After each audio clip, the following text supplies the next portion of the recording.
শালাকে কতবার করে কইনু ওই ছড়ির সাথে প্রেম করতে যাইস না যাহার কথা শুনবে ওই শালা তো ওয়ারই কথা শুনবে।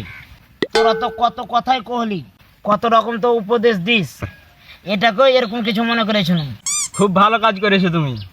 এখন আর বাপ মা আসবে, সুন্দর করে আর বেটির সাথে বিয়েটা পড়িয়ে দিবে, তারপরে তুমি বুঝবে। বন্ধু এরকম কথা কইস না, ওর সাথে যদি বিয়েটা হয় তাহার জীবনটা শেষ।